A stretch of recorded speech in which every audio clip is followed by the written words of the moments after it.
Hartford, Connecticut tenants are protesting a $200 rent increase by the new owners of the buildings they live in due to the conditions of the property.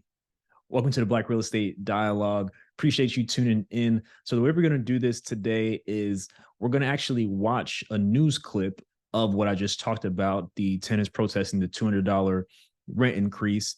And then I'm going to give my opinion, some things to keep in mind, and hopefully some information that'll help you out. So let's jump right into it.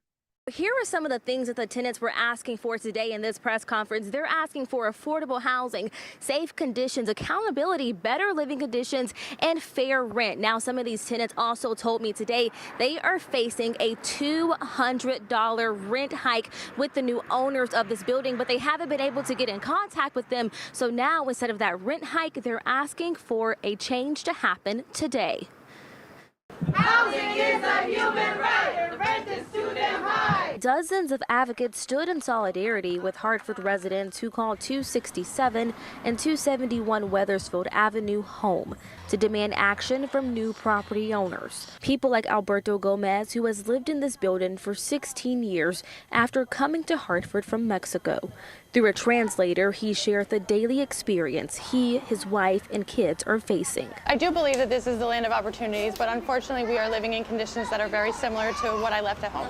He says the list of issues is staggering, from mold to bugs in their home to leaking roofs. The water also comes down through here. Tenants say they want the new owners to meet and negotiate a housing contract with them due to the conditions they are living in. We are here to negotiate as a community for our families. In the last 2 years, they say they've had two owners. The current owner, as of July, is Arlington Management Group, LLC, based out of New Jersey. It is almost impossible to find the current owner of the building or someone that can help us. The city of Hartford says that one way they can help tenants is if they call 311 and file a complaint about the conditions. All right, so I have a lot of thoughts about this.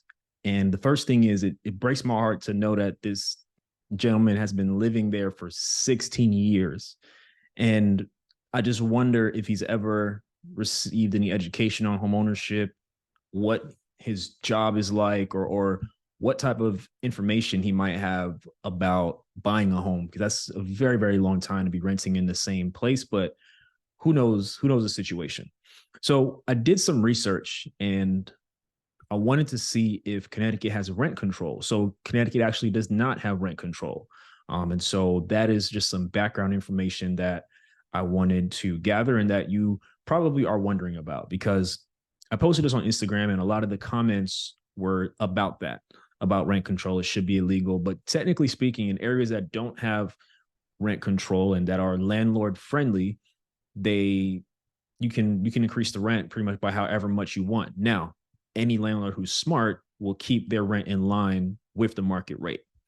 So another thing is I'm not a fan of slumlords, just to know that there's mold, there's bugs, there's leaks. I don't think it's appropriate for the landlord to be raising the prices of the rent when the place is allegedly in such disrepair, at least from what we saw. So I think that's definitely one thing that I don't agree with. I'm not saying the landlord shouldn't or can't increase the rent. I think landlords should always be able to increase the rent. However, the property needs to be livable. It needs to be a place that someone can comfortably reside. So I don't mind increasing the rent, but you have to be putting out a good product to be increasing the rent by more than what people seem to have expected. The other question I have is, it seems like this was a very mismanaged property. So the new company purchased a property that hasn't been managed well.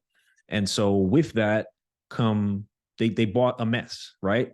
And so I'm sure they were aware of the condition of the property.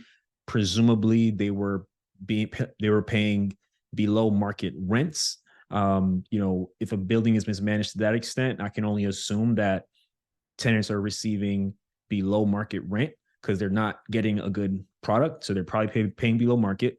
And so that's something else that comes into play. Now, it's interesting that the tenants mentioned that they want to negotiate a housing contract. I'm not sure what that is.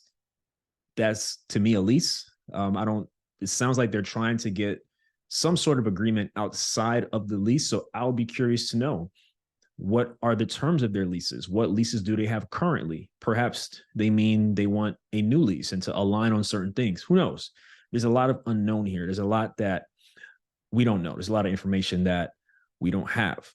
So stories like these really drive home the importance of financial education, the importance of people knowing and understanding the various paths to home ownership, right? At the end of the day, when you're an owner, you have more control over where you live, whether you have a single unit property that you live in by yourself or with your loved ones or family members, or if you have a multi-unit property.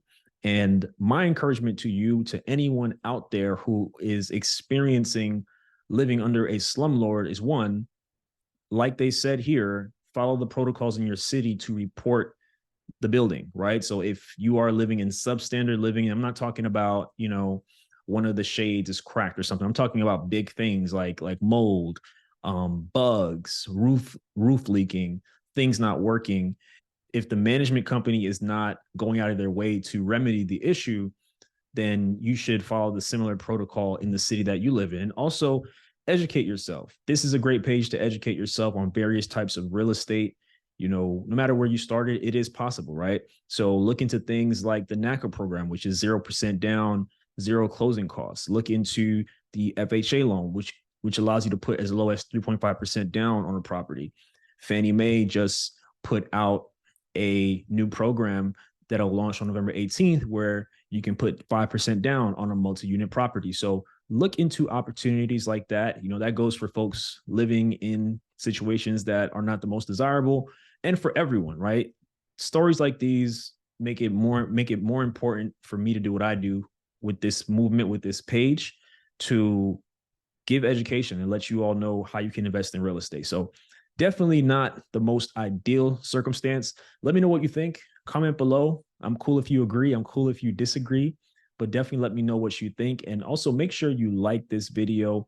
Make sure you share this video, and also make sure that you subscribe. Also, if you are someone who lives in a super expensive area where it's impossible to buy real estate and you want to learn how to buy your first out-of-state property, I'm hosting a 4-week workshop starting on November 1st. We're going to break down various aspects of how to buy your first out-of-state property. So just go to outofstatemoney.com/workshop to apply, and I look forward to seeing you there. All right. Like, share, subscribe, and then check out this video about Fannie Mae's new 5% down program. Thank you.